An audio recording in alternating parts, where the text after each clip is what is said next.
All right, so here we go. Religion question of the day, number 5. Okay, so the question is, what is the name of the saintly mother of Emperor Constantine who is credited with finding the relics of the true cross of Jesus? Here she is. You're always going to see her pictured holding a cross. This is kind of, besides being known as the mother of Emperor Constantine, this is one of the things that she's really known for, okay? So, all right, let's see. How many of you think you have a clue on this one?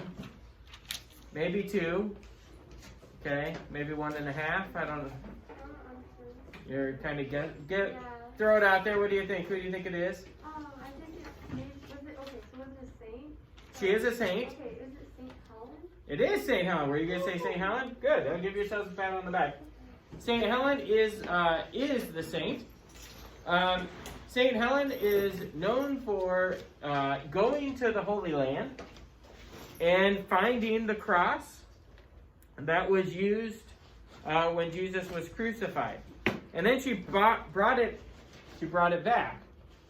That cross over time has, as tradition teaches us, has been kind of divided up. And I didn't know if you knew this or not. I think this is kind of cool. This is a picture of St. Ambrose Cathedral downtown. St. Ambrose Cathedral has a piece of the relic of the cross. Okay? Now I went online. I thought for sure if you had a piece of the relic of the cross, you would have it on your website somewhere. Or that I would find it in a Google search, and I could not. I was so disappointed. And so next time I go down there, I'm taking a picture of it to bring it back and to show you.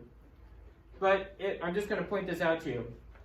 Here's St. Ambrose. Over here is a side chapel. It's called the Side Chapel of John Paul II. It houses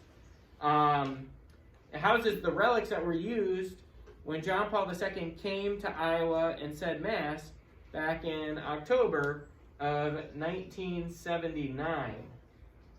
So in 1979, newly elected John Paul II came to Iowa and said Mass. Mr. Tallman was a baby at the time. I was 1 year old, and my mother and father, who I think were kind of crazy, took baby Mr. Tallman out to what became Living History Farms, and along with what they estimate to be about 350,000 other people from the Midwest, John Paul II said Mass and blessed everybody. So my mom and my dad took me there, which is kind of cool. Well, the altar and the presider's chair sits in this little side chapel right here. Well, to get to that side chapel, you have to walk down a little hallway right here on the side. And in that little hallway is a cross, a wood cross. And in the center of it is a circle. And in the circle, which is a reliquary, there's a little piece of wood. And that is a sliver of the wood that came from the cross that Jesus was crucified on. Kind of cool. Remember a handful of years back, I had a student, she was in 8th grade that particular year. She had a family member who was struggling with terminal cancer. I believe it was brain cancer at the time. There was, at that point, nothing that they could do medically to help this person. And so they had known a friend who knew a friend who sent them a reliquary with a piece of the cross in it. And that person who had the cancer got to keep it for a period of time until they no longer needed it. So once in a while you'll hear about this, and if you travel around very much and get to visit different churches, you'll find that some churches will have a little tiny sliver, almost like a splinter piece of the true cross. So kind of cool. So anyway, Saint Helen is the one credited with bringing the cross back to the church. Yes. Okay, so Saint Helen is the answer, correct? Saint Helen is the answer. Yes, ma'am. So you can go ahead and I should change that. It says 4. It should be 5.